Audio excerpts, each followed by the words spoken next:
Buenas tardes. En primer lugar, saludar y agradecer a Andrea Risi su participación hoy con nosotros.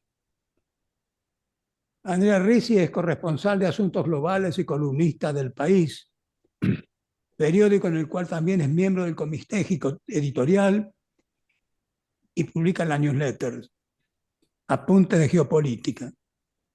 Actualmente es además coordinador del comité editorial del Grupo Prisa. Anteriormente desempeñó en el país las funciones de redactor jefe de Internacional y subdirector responsable del área de opinión.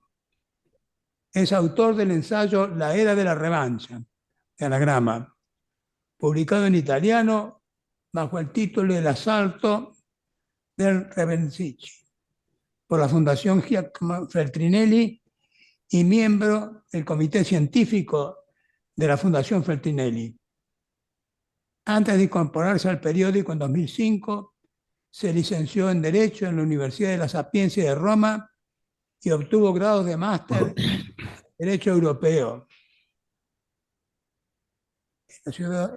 en Periodismo en la Universidad Autónoma de Madrid.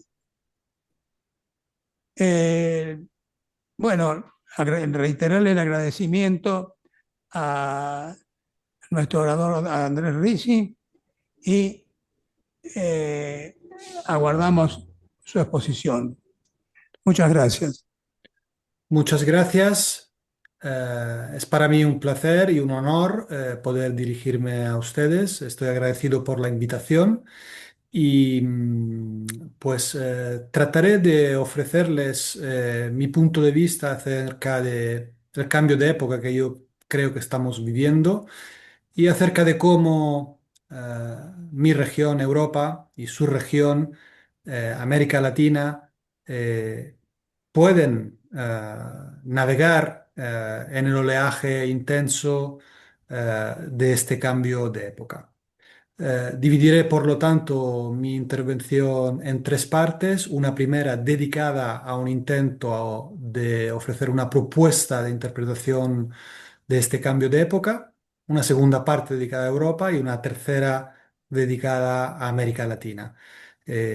Hablaré alrededor de 40 minutos, tal y como se me ha pedido, y posteriormente estoy abierto a la conversación, al diálogo, si ustedes lo desean. Bien. En primer lugar, acerca de este cambio de época, quería decir que a mi juicio se trata de una ruptura eh, neta, bastante violenta y con un movimiento pendular que está produciendo un retroceso en las grandes tendencias que habían marcado la época anterior, aquella que nació en el 89 tras la caída del muro de Berlín.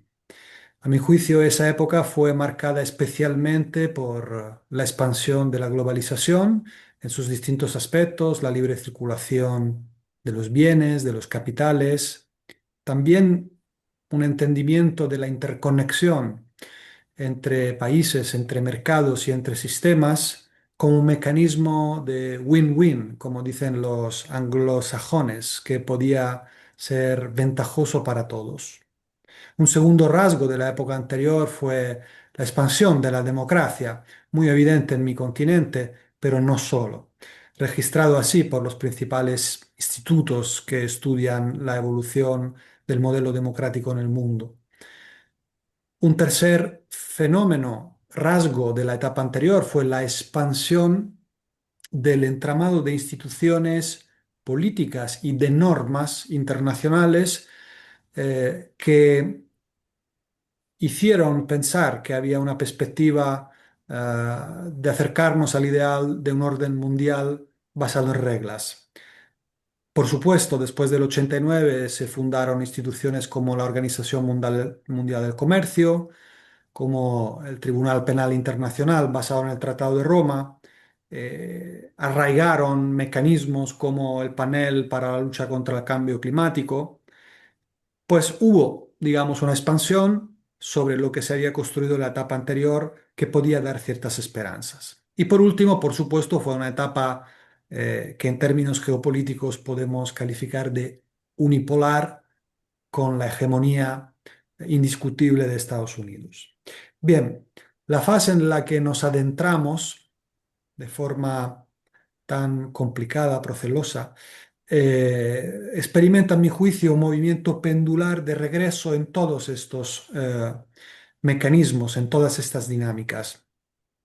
En vez de globalización, vemos una fragmentación del mundo muy evidente en el sector del comercio, con los intentos de imposición de aranceles por parte de Estados Unidos, una reorganización de las cadenas de suministro de acuerdo a una nueva percepción de amenaza. Porque la interdependencia hoy es claro que más que un proceso de win-win, es una herramienta para aplicar coerción. La interdependencia es un problema, un riesgo, una amenaza y a mi juicio el liderazgo político de cada vez más países lo ha entendido y se está adaptando a esta situación. Asimismo, vemos que en vez de una expansión de la democracia, asistimos a una fase de retroceso, de erosión, y así lo atestiguan los estudios a los que me refería antes, por ejemplo, el de UEDEM, pero no solo, también el de la Intelligence Unit The Economist y otros apreciables como el de Freedom House. Asimismo, asistimos a la demolición del entramado internacional que se había ido expandiendo con dificultades, con errores, con fallos, con ángulos muertos, pero en definitiva había ido avanzando en la fase anterior. En esta retrocede. Mencioné la OMC, que claramente está paralizada. El TPI, el Tribunal Penal, sufre gravísimos problemas, incluido con sanciones por parte de Estados Unidos a sus profesionales.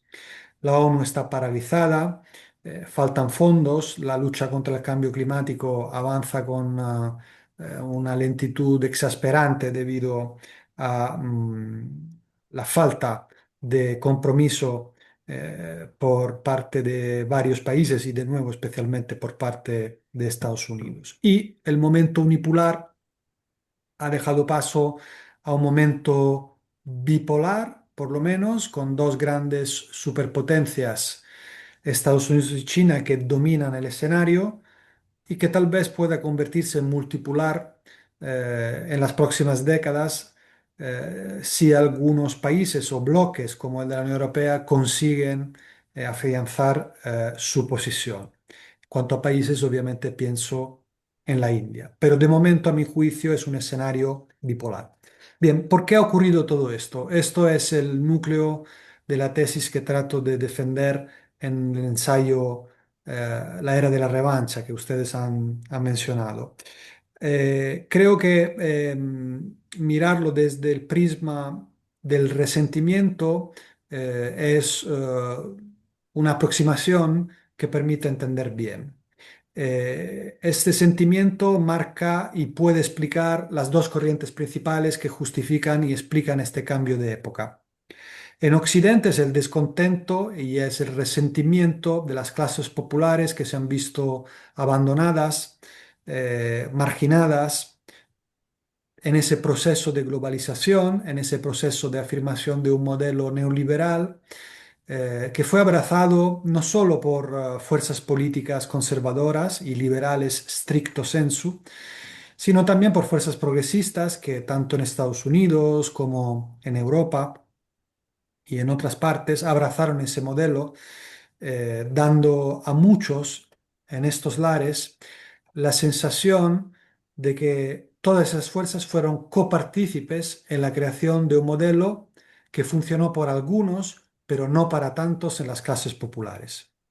Acá en Europa hemos sufrido el desplazamiento de fábricas, de centros de manufactura, pérdidas de empleo. Hemos asistido al aumento del coste de ciertos bienes como la vivienda y hemos, en definitiva, asistido también a una cierta precarización en el mercado laboral y esto ha generado un resentimiento. Este resentimiento ha sido a su vez espoleado por el advenimiento de nuevas tecnologías que han sabido eh, construir una enorme máquina de beneficios, precisamente espoleando sentimientos enconados dentro del seno, dentro del alma de la ciudadanía. Al principio fue un modelo de negocio. Estas grandes plataformas entendieron que de esa manera, espoleando esos sentimientos extremos, conseguían retener más tiempo de la ciudadanía, obtener más datos y por esa vía lograr mayores beneficios. Pronto se dieron cuenta que más que un modelo de negocio, o además de un modelo de negocio, era una herramienta de poder, era una herramienta para influenciar la vida política. Y a su vez ha habido muchos nacionalistas que han entendido, y populistas, que han entendido antes que otros el beneficio que podían extraer de este conjunto de malestar socioeconómico y de nuevas herramientas. Lo hicieron muy bien desde mediados de la década pasada y desde entonces han ganado terreno, con algunos reveses, pero han ganado terreno. Y entre ellos ahora han confianza, una alianza explícita, nacional-populistas y tecno-oligarcas, que en definitiva configura un asalto a, a ciertos mecanismos de regulación que ellos quieren derribar, configura un proceso de erosión de la calidad democrática, porque la democracia se funda en la ponderación, el debate pausado, los matices, tiempo de deliberación, y todo este mecanismo, en cambio, va en contra de estos elementos. Sobre esta cuestión sugiero la lectura de un ensayo de mucho interés de un pensador que se llama Giuliano da Empoli. El ensayo es La hora de los depredadores. La otra corriente que también puede leerse en óptica de resentimiento es la que procede de Oriente. Este es el resentimiento de países con gran historia, con gran pasado, que en etapas más recientes habían sufrido un proceso de marginalización. Pienso claramente en Rusia, con la humillación sufrida después de la caída de la URSS, la desestabilización por múltiples motivos, sobre todo internos, pero no solo, y también la voluntad de China de recuperar la posición de centralidad que había tenido en otros momentos de la historia y que perdió en aquel que ellos mismos definen como el siglo de la humillación. Estas dos potencias de distinta manera tratan de reconfigurar el orden mundial, se asocian entre ellas, aunque no conformen una alianza formal, y tienen estrechos lazos con muchos otros actores, como Irán, por ejemplo, y entre ellos están intentando, como decía, reconfigurar un orden mundial que había sido dominado por Estados Unidos y sus aliados. Y en esa operación, que llevan a cabo de forma diferente, Rusia con una acción violenta, China por medio de su poderío económico, tecnológico, con finalidades no exactamente iguales, porque China tiene un interés en la estabilidad del orden mundial mayor que Rusia, porque de esa estabilidad extrae su camino a la prosperidad, pero ambas tienen deseo de relativizar los valores de la democracia y de los derechos humanos que sostienen no ser universales y que afirman ser en cambio valores que cada nación tiene derecho a conjugar, a declinar como si fuesen verbos de forma acorde a su historia y a sus características. A mi juicio esto es un problema gravísimo porque derechos humanos o son universales o no existen. Y entre el movimiento oriental y el occidental, creo que encaramos un escenario peligroso que conforma un remolino que succiona hacia el abismo estos valores esenciales para el progreso humano, como aquellos que he mencionado. Y en conjunto, todo esto, a mi juicio, configura una ruptura del que Hannah Arendt llamaba el mundo en común. Está desgarrado, está roto en la escala internacional y a escala nacional en tantas sociedades hiperpolarizadas que no consiguen tener ni siquiera un mínimo tejido de conexión entre sus distintas partes. Y eso es un enorme problema para poder construir. Ese, por tanto, es el momento en el que se encontramos. Procedo ahora a tratar de ofreceros algunas ideas acerca de cómo yo veo Europa, en primer lugar, y después América Latina en este nuevo tiempo.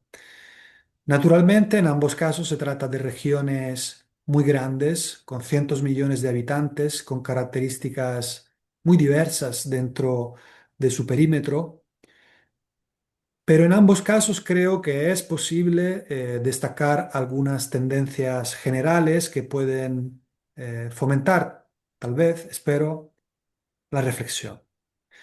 Empiezo con Europa, para señalar que a mi juicio se halla en un momento de seria dificultad.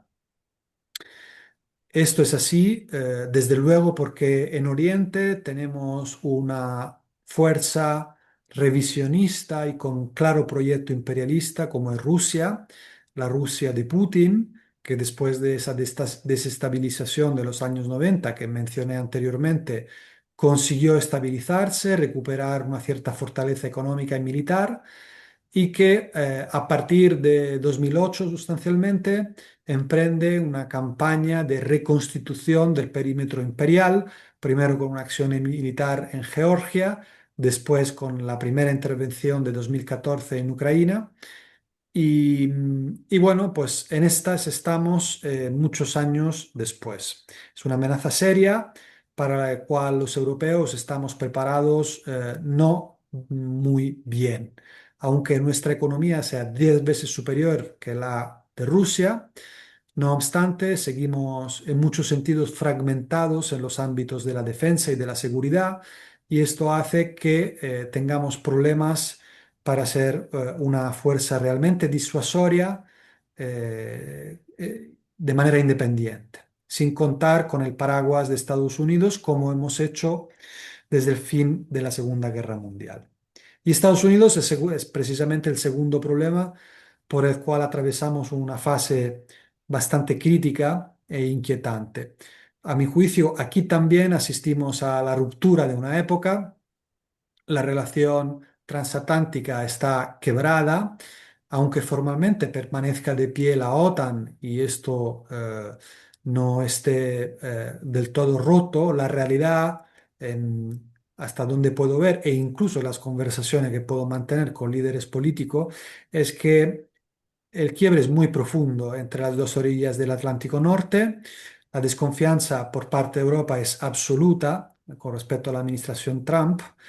Y evidentemente esto es para Rusia y para China un elemento de enorme alegría que ven quebrada esa unión que había permitido pues la proyección de la hegemonía de Estados Unidos, que precisamente gracias a sus alianzas en Europa, pero no solo, también en el este asiático, pudo acabar ganando la Guerra Fría y disfrutar de ese momento unipolar. Pues el propio Estados Unidos está renunciando a ese activo que había construido durante décadas y nosotros los europeos nos hallamos en una situación de dificultad porque debemos reinventarnos. El proyecto de integración europea ha sido un emprendimiento político extraordinario que ha conseguido primero garantizar la paz entre sus miembros después de siglos en los que nos hemos hecho guerras salvajes entre nosotros y el logro ha sido extraordinario, es un emprendimiento admirable. Posteriormente evolucionó para adaptarse al tiempo de la globalización y lo hizo con cierto éxito, permitió a sus socios pues proyectarse en este nuevo mundo con una unión comercial, después con una moneda común y con otros mecanismos que han permitido a Europa ser relativamente exitosa en ese mundo. Ahora necesita reinventarse para adaptarse a este nuevo mundo, a esta era de la revancha, como trato de definirla, para la cual no está preparada. Debemos hacer muchas cosas. Yo detecto una plena comprensión de la necesidad de adaptarse a este tiempo y una plena comprensión de una realidad ineludible, que es que solo a través de una mayor integración los europeos podremos evitar ser avasallados en este nuevo tiempo. Por supuesto, hay fuerzas políticas que niegan esto, que optan más bien por una Europa de las naciones. Son fuerzas nacionalistas, por lo general de extrema derecha, pero no solo, las hay también de extrema izquierda, aunque de menor relieve en términos políticos. Pero hay una gran mayoría de las fuerzas políticas y, atención, de la ciudadanía que entiende que nuestro camino de salvación es una mayor integración. Pero el camino está repleto de obstáculos por mil motivos, a veces por simple miopía política de liderazgos que piensan en intereses de corto plazo, otras veces por dificultades de otra índole, incluido el hecho de que tantos mecanismos requieren en la UE una unanimidad que es difícil de conseguir. La derrota de Orbán en Hungría nos facilita algo el camino, pero los obstáculos permanecen. Quiero señalar solo algunos de los elementos que creo que son necesarios para que los europeos puedan culminar este camino. Uno de ellos es completar el mercado interior, que está muy desarrollado, es una criatura realmente notable, pero tiene segmentos en los que no lo está. Por ejemplo, el de la energía, el de los capitales o el de las telecomunicaciones. Esto impide que podamos ser competitivos de verdad a escala global en estos sectores, hace que muchos ahorros salgan de nuestro perímetro y vayan precisamente a Estados Unidos en vez de ser invertidos en emprendimientos europeos. Y esa es una de las cosas fundamentales que tenemos que conseguir. La otra es conseguir una mayor integración en el sector de la defensa para poder ser una fuerza con capacidad disuasoria propia que no dependa de Estados Unidos. Y por último, debemos aprender a reubicarnos en el mundo y desencrustar la mentalidad de décadas por la cual la relación transatlántica era la piedra de toque de nuestro estar en el mundo. Debemos ahora repensar todo esto. No me extiendo más, aunque Europa es precisamente mi ámbito de mayor conocimiento, y procedo a ofreceros un punto de vista sobre cómo América Latina aborda esta nueva época. Por supuesto, ustedes saben mucho más que yo de la región latinoamericana, pero tal vez les pueda interesar un punto de vista desde esta otra parte del Atlántico por parte de alguien que no es especialista de América Latina pero que trabaja a fondo en intentar comprender las dinámicas globales, de las cuales, por supuesto, Latinoamérica es parte y en las cuales, a mi juicio, desafortunadamente, Latinoamérica afronta serios riesgos. El primer apartado que quisiera subrayar es estructural. Y aunque, como lo decía anteriormente, América Latina es, por supuesto, como lo es Europa, una región grandísima con enormes diferencias entre ellas, entre sus distintos componentes, sí creo que hay un rasgo bastante extendido que es importante tener en la cabeza para ubicarse en este tiempo y que es la insatisfactoria capacidad de tantas naciones latinoamericanas de construir mecanismos de autogobierno realmente eficientes y capaces, ¿no? La construcción de una red pública que sepa atender a las necesidades ciudadanas de forma, no digo perfecta, pero razonablemente eficaz.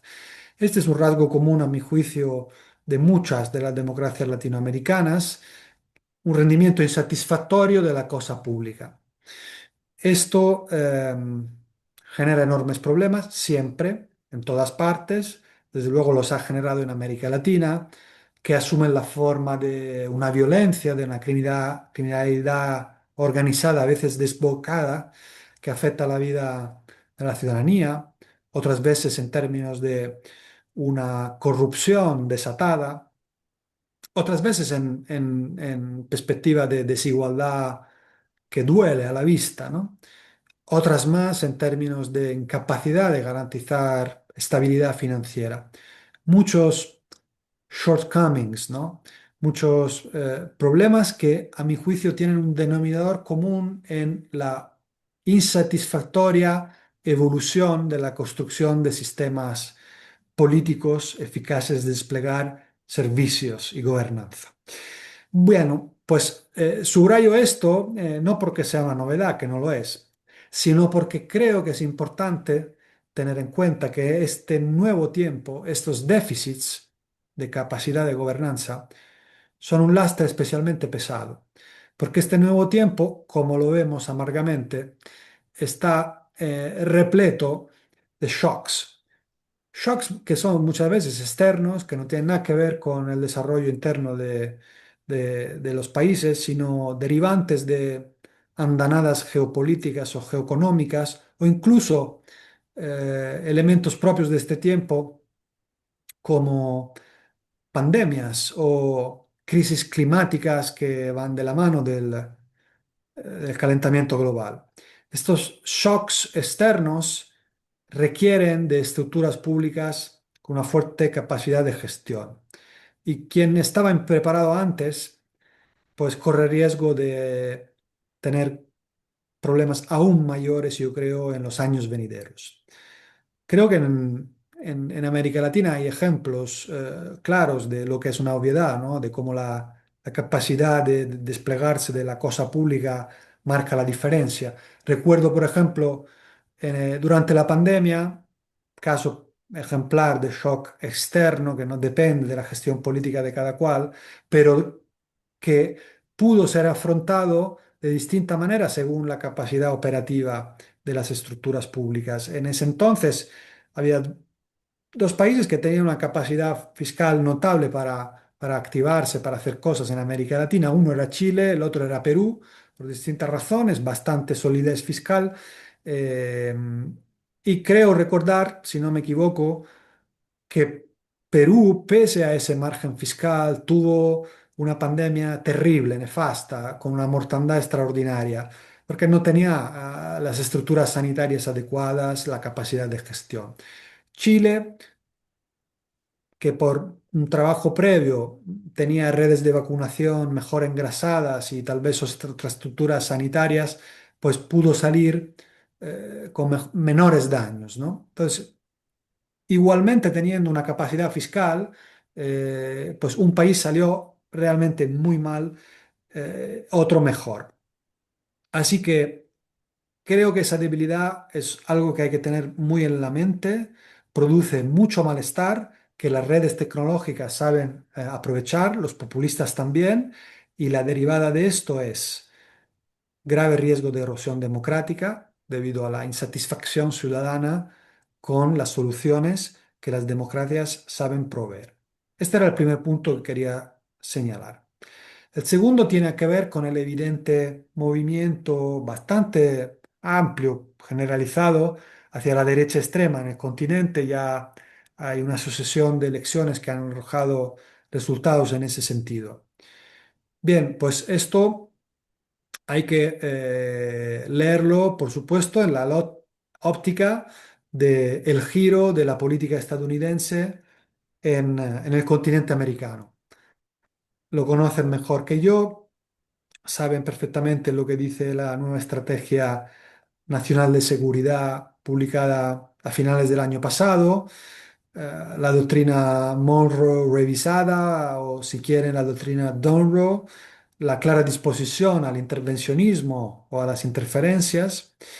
Bien, el movimiento hacia la derecha produce un aparente alivio en el sentido de que obviamente fuerzas de extrema derecha que estén alineadas abiertamente con el trumpismo pueden en cierto sentido evitar la faceta más dura, más brutal del intervencionismo de la administración Trump y pueden hasta gozar de elementos de apoyo, como ha sido evidente en el caso de la oferta de rescate que Argentina recibió, que Milei recibió sustancialmente antes de las últimas elecciones que se han celebrado en vuestro país.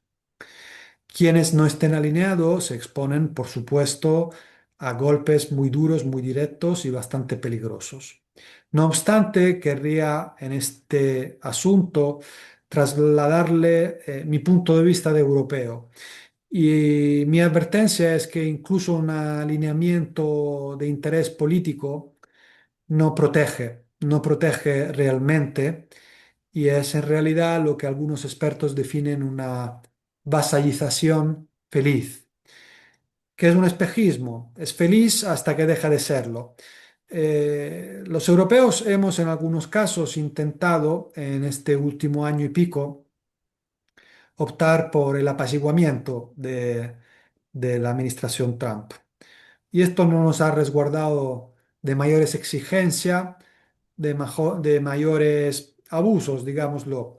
Los europeos podían haber resistido mucho mejor a la andanada arancelaria, porque en materia comercial Europa sí tiene una competencia centralizada en la Comisión Europea, tiene mecanismos eficaces de acción, tiene un mercado grande de 450 millones de ciudadanos, por lo general prósperos. Podía haber resistido. No lo hizo porque muchos líderes tenían temor de provocar la irritación de Trump y que Trump respondiera golpeando no en el plano comercial, donde tenemos capacidad de pugna, sino retirando apoyo en el ámbito de la seguridad. Y por ello no dieron mandato a la Comisión Europea de pelear con fuerza en el ámbito comercial, donde se podría haber hecho. La Comisión hincó la rodilla, fueron al campo de golf de Trump a Escocia, una escena bastante humillante, para tratar de llevarse bien, con los pulgarcitos arriba, firmaron. Esto no garantizó nada. Luego después, cuando le vino en gana, pues Trump básicamente amenazó con anexionarse con un territorio soberano de un país europeo que es Groenlandia. Luego después dejó tirada por completo a Europa con respecto a la defensa de Ucrania y la lucha contra esa agresión ilegal.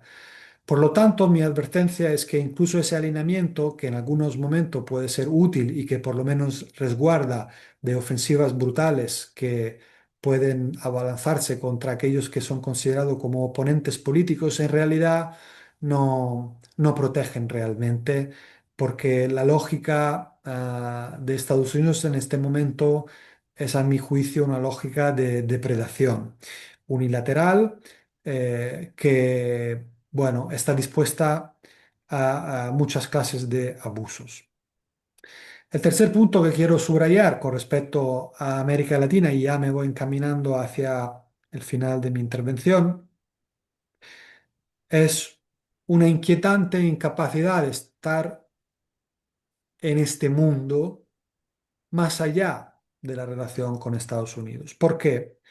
Porque evidentemente los países latinoamericanos sufren de una fragmentación que les impide ejercer, aunque sea un poco, de economía de escala, de proyección de poder a través de la unión.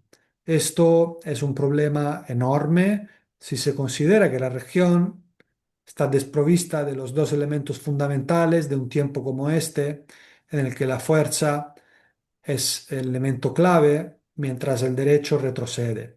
Esos dos elementos son capacidad militar y capacidad tecnológica. La región no está integrada como para poder reaccionar en clave económico-social con unión y por tanto con masa y con peso y ser escuchada en el mundo. No tiene la capacidad militar y tecnológica y esto evidentemente pone a los países de la región en una situación complicada. Sobre todo en relación con ciertas dependencias. Y quiero gastar una palabra específica sobre la dependencia tecnológica. Creo que ustedes tienen más complicado aún que nosotros europeos sobrellevar esta dependencia tecnológica. Tenemos unos gigantes tecnológicos que son, ellos sí, realmente unos depredadores. Es fundamental una capacidad de regulación para oponerse a ciertos excesos que crean daños enormes en términos de manipulación de las mentes, en términos de deterioro de la capacidad cognitiva de los ciudadanos y sobre todo de los más jóvenes que necesitan educación para elaborar espíritu crítico y resistir. Pues en muchos aspectos los países latinoamericanos me temo que están muy expuestos y con menor capacidad de resistencia de las que tenemos los europeos, donde por lo menos podemos regular en un mercado grande y donde hay algo más de recursos para defender la educación pública. Concluyo diciendo que a mi juicio Latinoamérica se beneficiaría de un proceso de integración que le permita estar en esta nueva época con al menos cierto grado de unión y se beneficiaría de una acción de hedging, como dicen los anglosajones, es decir, de jugar a distintas bandas intentando sacar lo mejor de relación con distintos actores, con geometrías variables. China es muy presente en América Latina, está claro que Estados Unidos quiere sacarla de allí. Creo que a América Latina le convendría poder jugar con relaciones distintas y variables a la vez con Estados Unidos, con Europa y con China. Me temo que en la actual dinámica no cabe esperar ni proceso de integración ni tampoco capacidad de hedging. Y esto no es muy prometedor en este panorama global que puedo observar desde mi pequeño punto de vista. Unas palabras finales. Yo creo que sería, desde luego, muy deseable una mayor cooperación entre Europa y Latinoamérica, pero de nuevo creo que sería ingenuo creer que esto esté al alcance de la mano. No lo veo, creo que no va a ser posible y es una pena. Dicho eso, creo que cada cual aquí tiene que pensar muy seriamente en cómo reducir en el plano geopolítico los riesgos de ser avasallados, porque creo que la dinámica es claramente una dinámica política y geopolítica de despertar de imperialismos. Y el que no está sentado en la mesa por capacidades propias está claramente en el menú. Y entonces hay que entender cómo la interdependencia genera posibilidades de coerción y cómo las dependencias pueden llegar a ser letales. Cada cual tiene que trabajar para reducirlas. En términos políticos, creo que es fundamental conseguir reducir el riesgo de erosión e incluso de muerte de las democracias. Creo que no hay que subestimar ese riesgo, es serio, no hay que ser catastrofistas, tampoco ingenuamente optimistas. Y esto requiere muchas cosas, entre ellos requiere encontrar la manera de responder a los populismos que desgarran el tejido de las democracias. Y me permito observar una pequeña vía de trabajo política que a mi juicio es necesaria. Los populistas de un signo o de otro han sabido jugar muy bien con las emociones. En cambio, las fuerzas más moderadas, más pragmáticas, se han atenido a un tipo de discurso más racional, apegado a valores, a mi juicio, adecuados, pero que no tienen vibración. Y es una simetría entre el discurso emocional populista y el discurso racional de los moderados pragmáticos de un signo o de otros. Es una simetría perdedora. Hay que encontrar una vibración, una emoción para conseguir sobreponernos a la corriente oscura de esta alianza entre populistas y tecnomagnates con una enorme fuerza destructiva del tejido democrático. Por último, naturalmente, también hace falta una activación de los individuos, de los ciudadanos. Me cuentan que hoy hay una movilización en Argentina en defensa de la educación pública, si no lo he entendido mal. Bueno, pues es un episodio entre muchos de algo que es necesario, que es el entendimiento por parte de los ciudadanos en distintos niveles sociales de que hace falta dar un paso al frente, movilizarse, que las soluciones no van a llover del cielo de los liderazgos políticos o de los liderazgos geopolíticos. Es fundamental una acción individual, entender la gravedad del momento y movilizarse. Por ello, en mi pequeño ensayo, en el cual hago a menudo referencia a pasajes de la historia universal de la literatura que, a mi juicio, permiten entender ciertas realidades políticas porque iluminan los procesos del alma humana. Los escritores son grandes conocedores del alma humana y conocer el alma humana es importante para conocer cómo se la manipula o cómo se la puede espolear para dirigirla hacia una dirección más noble. Bien, pues dentro de esa referencia incluyo una que es en este caso de un compatriota mío, un poeta italiano que se llamaba Eugenio Montale, ganó el premio Nobel hace varias décadas, falleció hace mucho tiempo, y en el año 1925, con lo cual prácticamente hace un siglo, en otro momento en el que nacían nacionalismos, fascismos, racismos, imperialismos, publicó unos versos que decían lo siguiente: busca la malla rota en la red que nos oprime, salta fuera, huye. Creo que son versos que tienen una enorme vigencia, con una imagen que tal vez es profética, ¿no? Porque las redes que oprimen parecen casi más adecuadas para este siglo, este 2026, que para aquel siglo de allá, ¿no? Las redes que oprimen. Y el poeta, en esa Italia donde el fascismo acababa de alcanzar el poder, usa la segunda persona del singular. No usa a otras personas, no dice busquemos, no dice busquen, dice busca. Se dirige el gran poeta a cada uno. Trata de espolear una respuesta en cada uno de sus conciudadanos que asistían al auge de este movimiento fascista. Y creo que es el momento de entender que hoy también es necesario que cada cual pues haga su parte. Con esto creo que he agotado el tiempo que tenía a disposición y estoy encantado de abrir un diálogo con ustedes si lo desean o responder a preguntas. Muchas gracias. Bien, muchas gracias, Andrea. Ha sido más que interesante tus palabras, que además, si no tienes ningún inconveniente, van a ser subidos a la web para ser consultados por todos los miembros de esta academia y los que frecuentan la web. Creo que va a ser un importantísimo aporte el tuyo para conocimiento de todos. Queda ahora abierta la posibilidad de que algunos integrantes puedan dirigirse a Andrea para hacerle las preguntas que correspondan.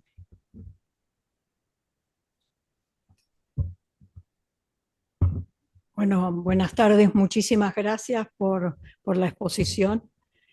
Quisiera tratar de ver, de profundizar un poco más entre la relación de Europa y América Latina, porque en mi impresión es como que América Latina, en lo que hace al comercio, a los aspectos económicos, muestra una voluntad importante de hacerlo con Europa.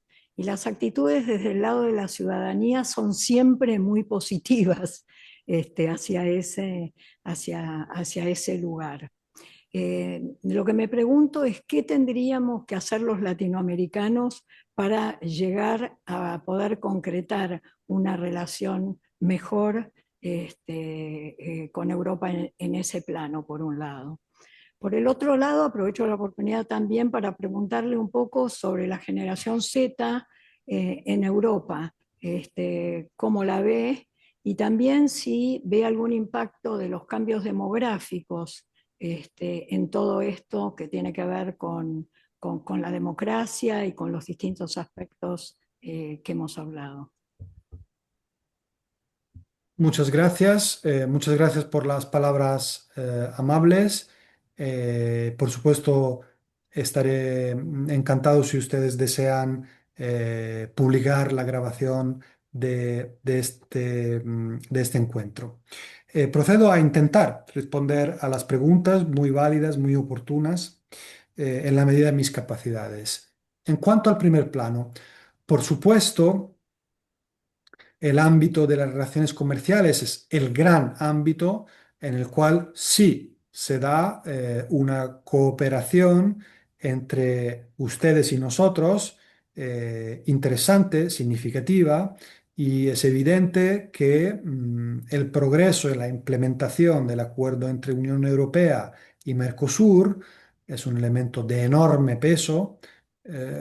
Utilizo el adjetivo sin ligereza, creo que es enorme la importancia, porque además del valor puramente económico, también tiene un valor de amarre, ¿no?, entre las dos zonas, y no es ninguna casualidad que se haya conseguido finalmente llegar hacia la orilla, después de eh, varios lustros, décadas incluso, ¿no?, de intentarlo y de quedarnos en el medio del agua. No es una casualidad que se haya conseguido ahora, en este cambio de época tan evidente, con la segunda llegada al poder de Trump. Entonces, ciertamente este es un elemento fundamental, eh, cuyo pleno desarrollo, evidentemente, eh, tiene el freno de la persistencia digamos, en nuestra orilla, ¿no?, de fuerzas que, aún con este cambio de época, eh, tienen um, mucho recelo, tienen mucha preocupación en culminar de verdad este proceso, ¿no? Francia especialmente, la historia es notoria, se ha arraigado una ideología de proteccionismo, hay un caldo de cultivo difícil de limpiar, de desactivar, es un voto importante para definir las elecciones, la ultraderecha pesca allí y hay, por lo tanto, elementos de resistencia. ¿Qué se puede hacer por vuestra parte? Pues yo diría sinceramente que en este caso el problema está en nuestra parte, ¿no? Está en nuestra parte. Creo que esto es así, creo que hay una alineación en el fondo casi inmejorable, ¿no? Con la presión que ejerce Trump y sus aranceles, que hace tan evidente que la necesidad de desarrollar otros mecanismos de libre comercio. Y aún así, pues hemos tenido dificultades y están realmente en nuestro lado, ¿no? Ensanchando la mirada, ensanchando la mirada, eh, lo que me preocupa es que por vuestro lado, pues los gobernantes, mirando hacia adelante, es decir, dejando a un margen lo que ya se hizo, que mirando hacia adelante tengan la tentación de complacer a Estados Unidos, evitando nuevos emprendimientos o el pleno desarrollo de emprendimientos que se pusieron en marcha en el pasado, con otros socios, entre ellos Europa. Ese es el riesgo que veo, y entonces, si usted me pregunta qué se puede hacer por vuestra parte, creo que lo que se debe hacer es resistir a las presiones que ya hayan llegado o que puedan llegar en el futuro desde Washington, para convertir a América Latina sustancialmente en el patio trasero, de la potencia estadounidense. Y ahora tenemos una percepción de lo que ello significa. Se han señalado algunas cosas desde Washington, no quieren a los chinos en el control de ciertos activos estratégicos, sea el canal de Panamá, sea los recursos extractivos de minería fundamental para la manufactura del siglo XXI, etcétera, etcétera. Pero creo, sospecho, intuyo que habrá más. Entonces, a la pregunta de qué se puede hacer, yo creo es intentar resistir a ciertas presiones para que América Latina pueda construir relaciones de geometría variable en el mundo, dentro de las cuales creo que con Europa tendrían que ser importantes, no solo en el ámbito del comercio, sino en otros. Por ejemplo, también en el ámbito de los recursos de los que nuestra región es rica, también en el ámbito de la cooperación de capitales. Hay capitales. Europa, a pesar de todo, genera muchísimo ahorro que puede ser útil invertido en vuestros países. Ya hay y desde hace décadas inversiones importantes, podría haber más. Hay ámbitos, pero para ello hace falta que ustedes resistan al canto de las sirenas en el mejor de los casos o al matonismo en el peor de los casos que pueda venir de Washington, porque de esa manera el desarrollo de la relación no será satisfactorio. En cuanto a la segunda pregunta, con respecto a la dinámica demográfica, con respecto a la generación Z, eh, lo que yo observo en Europa es, bueno, de entrada, una situación de claro envejecimiento poblacional que tiene consecuencias serias y que resta fuerza a nuestras sociedades. Dicho lo cual, las generaciones, digamos, más jóvenes sienten una fuerte decepción eh, que les induce en enorme medida a votar por propuestas radicales. Esa decepción procede de distintas cosas, pero sustancialmente se cristaliza en la percepción de una traición por parte de las fuerzas tradicionales que gobernaron Europa en las décadas anteriores. Las nuevas generaciones es un segmento, digamos, bastante amplio, eh, sienten haber sido traicionadas de alguna manera, sienten que los liderazgos tradicionales las han relegado en los márgenes de distintas maneras, con un sistema que, eh, por ejemplo, impone precios escandalosos para acceder a las viviendas, un sistema capitalista que no fue discutido ni tampoco por fuerzas socialdemócratas, que fue aceptado como un dogma que generó primero la crisis de 2008 y continuación, que ha alterado el panorama gravemente en este continente. Después ha generado una fuerte presión a la baja del poder adquisitivo de los salarios en muchas partes de Europa, que hace que las nuevas generaciones, no ya solo los más jóvenes, sino que varias de las generaciones, digamos, de la parte baja de la pirámide, eh, tengan vidas realmente precarizadas, ¿no? Paradójicamente, un obrero en Italia en los años 60 o 70 podía comprar un piso, eh, estaba convencido de que sus hijos tendrían una vida mejor que la suya, y ahora esto no es así. Un empleado normal en Europa no puede comprarse un piso. Quienes tienen hijos de 15, 20, 25 años tienen la convicción de que la vida de ellos será peor que la suya. Y esto pues genera malestar y genera un caldo de cultivo en el que pescan extraordinariamente las fuerzas populistas, incluso con un revanchismo en la ideología de género, porque el malestar socioeconómico ha sido hábilmente metamorfoseado en un malestar identitario cultural. Y entonces hay también un movimiento pendular retrógrado en lo que concierne la posición de la mujer en la sociedad, la igualdad, el avance hacia la igualdad. Hay muchos chicos que perciben que el avance de la mujer es un retroceso para ellos y luchan activamente contra ello. Con lo cual es un panorama bastante sombrío, aunque por supuesto a la vez pues son cohortes enormes y hay también gente implicada, gente extraordinaria que desde esas cohortes generacionales intenta construir con sensatez, con idealismo, con pragmatismo y de forma admirable.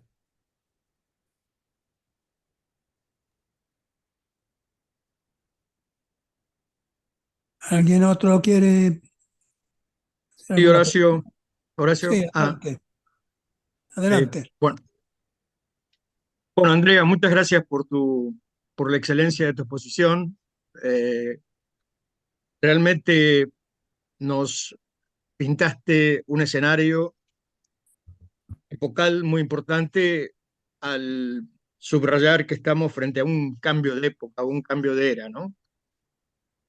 Eh, ya que hablaste de escritores, voy a citar a André Malraux, que hace más o menos 60 años alguna vez dijo que estábamos ante una crisis de civilización. Creo nosotros nos ubicamos dentro de la civilización occidental y somos parte también de ese fenómeno, ¿no?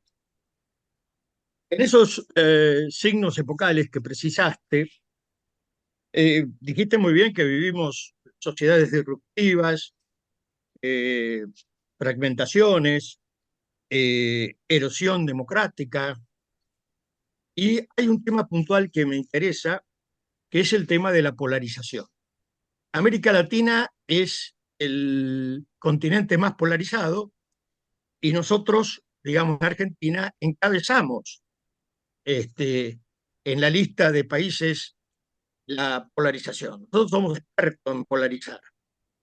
Pero ya aquella polarización clásica de los partidos o ideología ha quedado en el camino para ceder paso a la polarización afectiva, que es lo que vos precisaste muy bien en tu exposición. Entonces, mi pregunta va hacia Europa,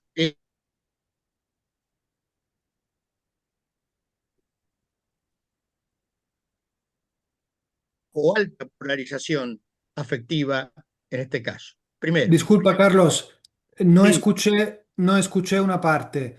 Escuché hasta cuando decías mi pregunta va hacia Europa y luego no pude oír lo claro, siguiente.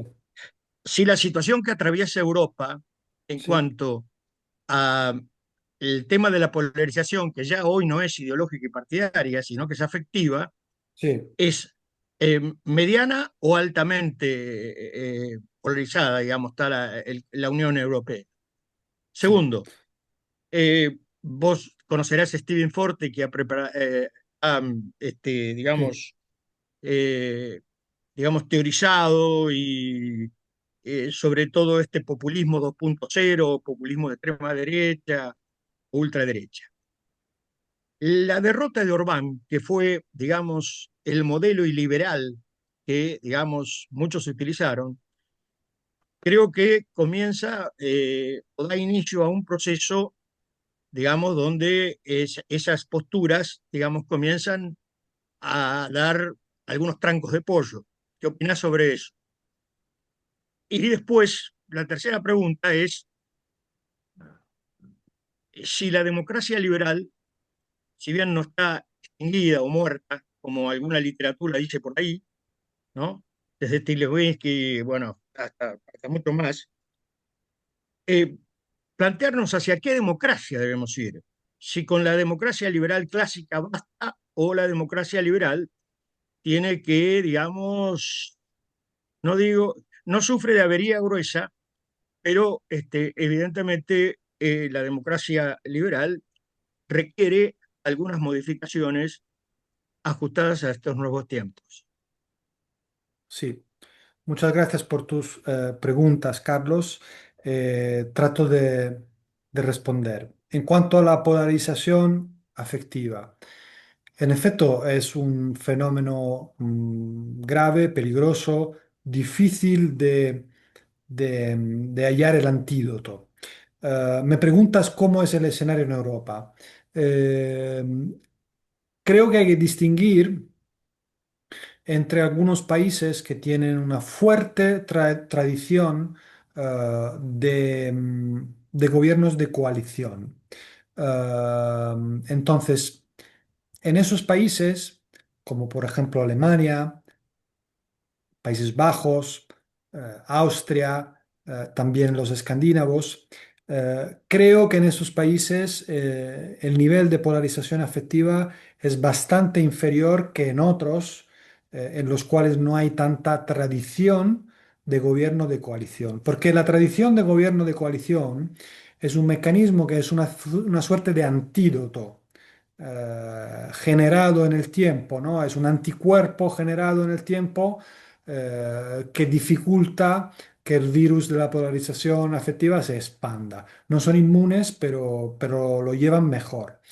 Otras sociedades europeas, como desde luego la española, a mi juicio está en grados de polarización afectiva muy elevados. Acá hay un abismo entre una parte y la otra, no entran en razón, no hay manera de racionalizar y de tender puentes de racionalidad entre un bloque y el otro, ¿no? Es una herida descomunal que se ensancha como un abismo. Esto se produce de forma parecida en otros países. El Reino Unido yo creo que anda por una tendencia parecida. Creo que una clave de lectura es esa, ¿no? La tradición de gobierno de coalición como antídoto a ello. Y con esa clave de lectura te puedes orientar sobre el grado mayor o menor, ¿no?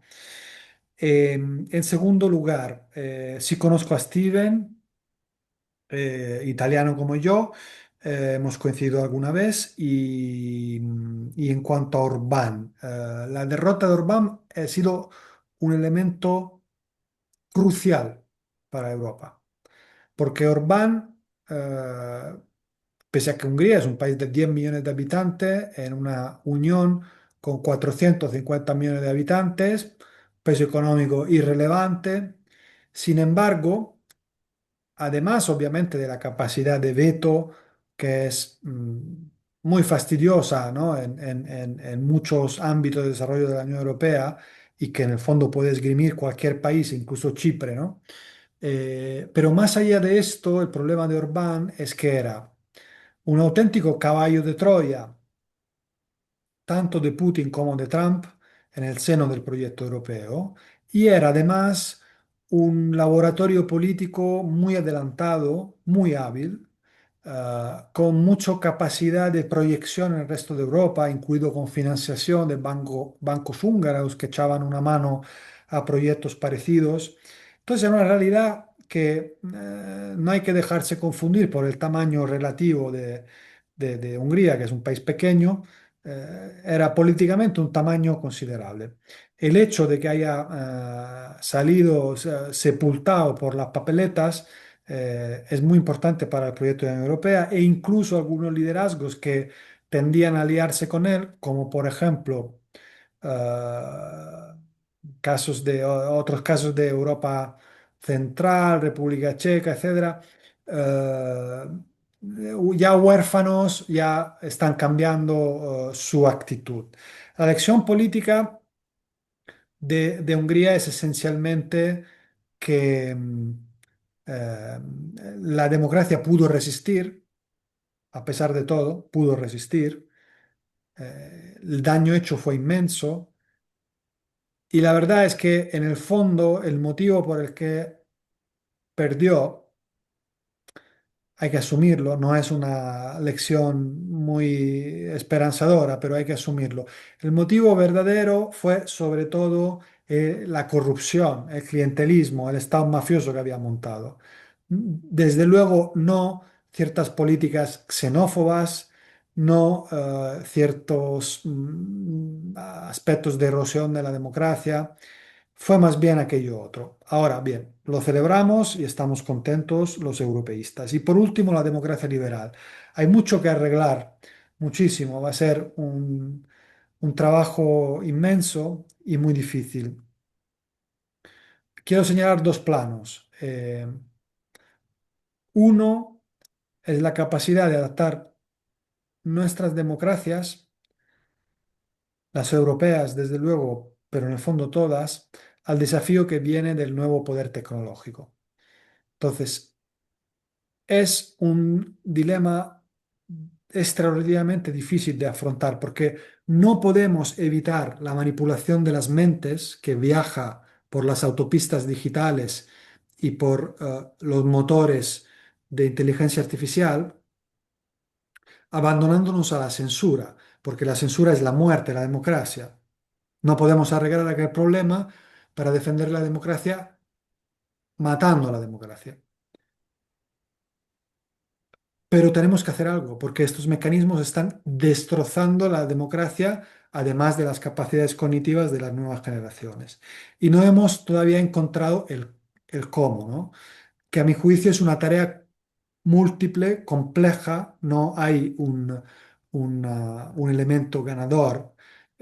Tiene que ver con la regulación, tiene que ver con los sistemas de educación público que ofrezcan a las nuevas generaciones espíritu crítico para defenderse ellos solos, tiene que ver con la generación de un tejido tecnológico propio, cosa en la cual creo que los europeos tenemos más opciones que los países latinoamericanos. Pero en definitiva, esa es una de las claves. Conseguir lidiar con este toro tecnológico. La otra es volver a poner en el centro del debate o poner por fin en el centro del debate el, el modelo capitalista y el modelo de la globalización, porque no se hizo desde las fuerzas principales, por lo menos en Europa. América Latina tiene una historia política diferente, pero en Europa no se hizo. Los partidos socialdemócratas compraron ese modelo como si fuera un dogma. Se limitaron a la tarea de intento de redistribución de lo que ese modelo generaba. Cuando el modelo ha dado muestra de infligir daños a ciertas capas de la población, esas capas de la población ya no creen en los partidos tradicionales como respuesta para arreglar aquellos problemas, porque los consideran como responsables de los problemas. Y hay muchos que creen que la democracia ha sido vaciada de contenido, porque básicamente no se pudo discutir de cómo tenía que ser el capitalismo durante décadas en las democracias, digamos, de las orillas norte del Atlántico. Y eso ha deteriorado la fe en la democracia de muchos, que ahora abrazan propuestas muy extremistas. Entonces, hay que reconquistar la democracia, un debate no radical, no populista, pero un debate abierto y verdadero sobre el capitalismo y la globalización. Y hay que conseguir hacerlo para reconquistar estos ciudadanos que se han ido a unos extremos demoledores, ¿no? Y que optan por soberanismos, nacionalismos, proteccionismos, que en realidad no son la solución de nada, ¿no? Por identitarismos excluyentes. Bueno, hay que buscar la manera de hacerles ver que hay otro ámbito en el que ese debate se puede llevar a cabo con soluciones distintas para problemas reales. Creo que son dos caminos en los cuales trabajar para salvar la democracia liberal, que como tú decías, no está muerta, pero está herida y hay muchas cosas. Esas son dos entre mil. Muchas gracias. Muy bien. ¿Alguna otra pregunta? Adelante. Sí. Estás muteado, Carlos. Carlos, estás muteado. Ahora me escuchan. Sí, Bueno, es una de estas situaciones en que viene a la memoria, y esto ya es un cliché citarlo, la frase de tu compatriota Gramsci, que en estas situaciones la mejor actitud de uno debe ser pesimismo de la razón, optimismo de la voluntad. Y yo quisiera enfocarme en el pesimismo de la razón y sobre si existe alguna razón para pensar en el optimismo de la razón. Por lo siguiente, lo que has planteado objetivamente como salidas, digamos, tanto para América, para Europa como para América Latina, objetivamente y mirándolos desde lejos como si uno fuera un marciano que mira lo que está pasando en el mundo, son las que habría que ver. O sea, eh, mayor integración de Europa, constituir finalmente los Estados Unidos de Europa que proponía Churchill, de modo tal que haya una toma de decisiones centralizada y que Europa se pueda convertir en la tercer superpotencia en el mundo contemporáneo.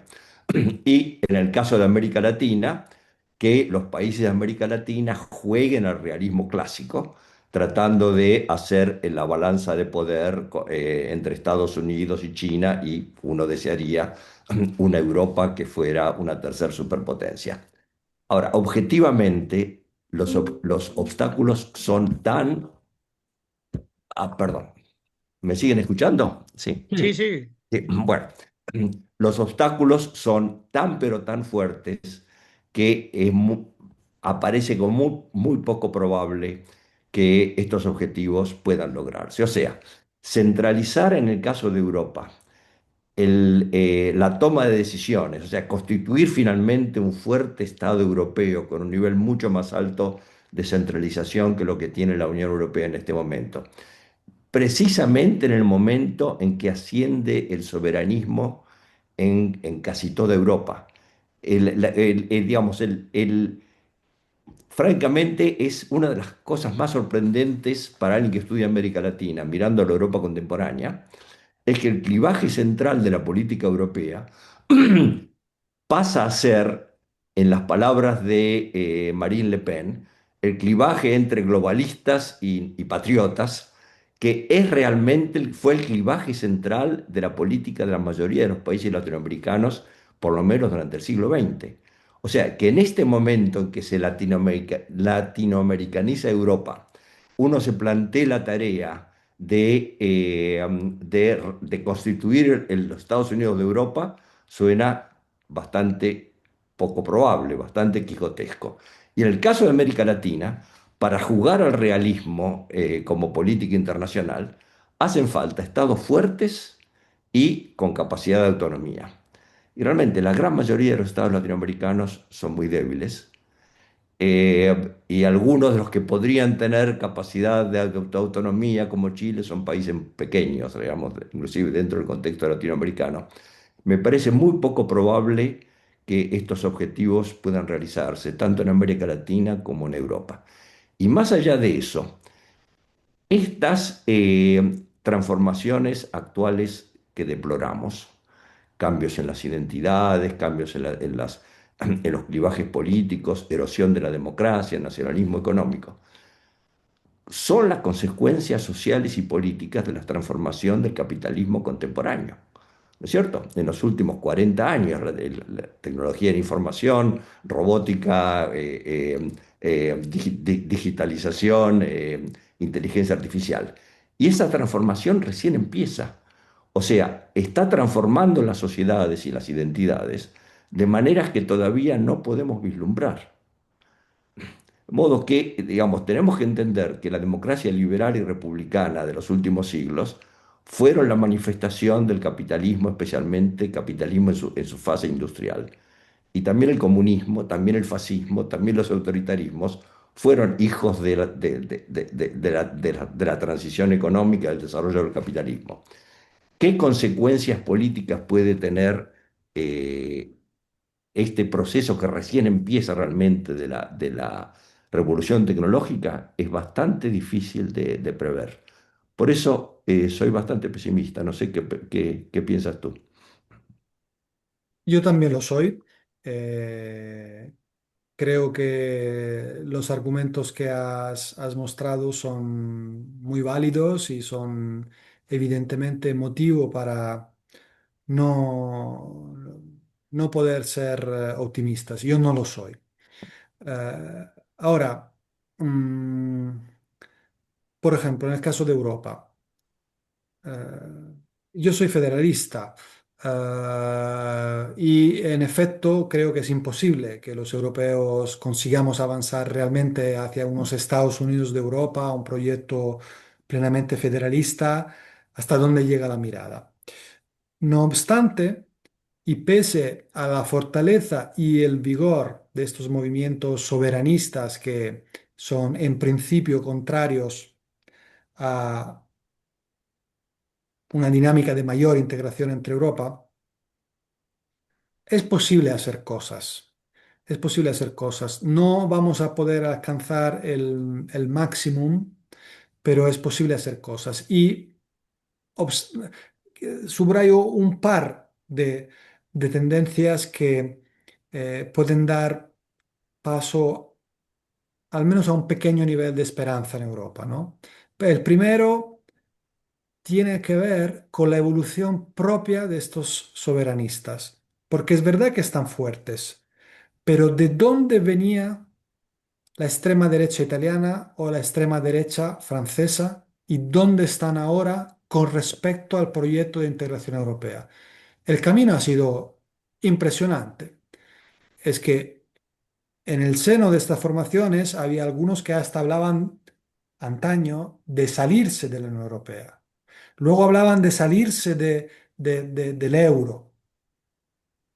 Nadie habla de esto ahora, ¿no? Con lo cual, el nivel de oposición al proyecto de integración europea por parte de estas fuerzas, o muchas de ellas, ha ido en declive.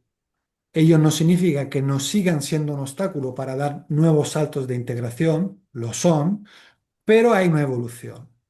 Punto uno. Punto dos, pese a su fortaleza, ahora mismo prácticamente los 27 países europeos, en el poder no hay nadie realmente decidido a plantar un obstruccionismo absoluto con respecto a pasos de integración. Hay problemas, hay negativas, pero ya no tenemos un Orbán. Hay una oportunidad. No soy ingenuo, no quiero decir que esto significa que podamos avanzar viento en popa hacia el federalismo, pero se pueden hacer cosas. Un tercer elemento de moderada esperanza desde el lado europeo, que es el que conozco más. Hay cosas que son fundamentales que se pueden hacer sin unanimidad. Por ejemplo, yo he seguido un poco las propuestas de, de otro compatriota mío, Enrico Letta, para culminar el mercado interior. Creo que ha hecho un muy buen trabajo, creo que es muy lúcido su análisis y atención, lo que atañe al mercado único no requiere unanimidad, porque como saben, según las áreas en la Unión Europea, en algunas para avanzar, para hacer cosas hace falta unanimidad, en otras son mayorías cualificadas, etcétera. Y si se lograse culminar ese proyecto, esto no sería alcanzar los Estados Unidos de Europa, pero sería una diferencia abismal. Enrico, por ejemplo, señala que cada año hay 300.000 millones de ahorros europeos que salen de aquí y van al mercado de capitales estadounidense porque es más profundo, más líquido, más rentable, porque es un mercado único de verdad, aquel, ¿no? El nuestro, el mercado financiero, no está realmente integrado. Si lográsemos eso, probablemente podríamos retener enormes cantidades de dinero que se reinvirtieran aquí para hacer cosas aquí. ¿Esto equivaldría a tener una capacidad de decisión política unitaria como la tienen Rusia y Estados Unidos? No. Eh, pero, pero sí significaría un cambio sustancial. Por lo tanto, de acuerdo con el pesimismo, pero esto no significa que no haya camino hacia adelante. En el caso de América Latina, eh, tal vez soy más pesimista, más pesimista. Veo más difícil aún conseguir dar pasos adelante, aunque no sean tan amplios y grandes como sería deseable. Incluso los pequeños, que en Europa creo que algunos son posibles, en América Latina se me antojan más difíciles, más arduos y, y esta es la verdad. No obstante, creo que nunca hay que rendirse a la resignación, ¿no? Y también quiero subrayar que la historia de la humanidad está llena de enormes sorpresas, a veces imprevisibles, ¿no? Y que ocurren cosas inesperadas. No muchos en Europa habían imaginado la caída del muro de Berlín en los años previos, en la forma en la que ocurrió, pero incluso en los meses previos, ¿no? Y sin embargo ocurrió y fue un cambio extraordinario. Este continente pudo reunirse en enorme medida, no del todo, pero en enorme medida, de una forma asombrosa, ¿no? La historia da grandes alegrías imprevistas y, bueno, eso también puede ser motivo de esperanza.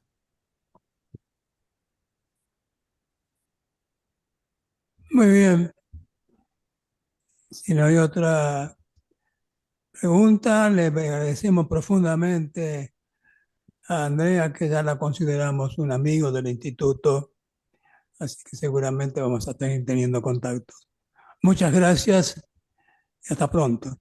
Muchísimas gracias a ustedes por la invitación. Ha sido un placer. Agradezco la atención y será un placer permanecer en contacto en el futuro.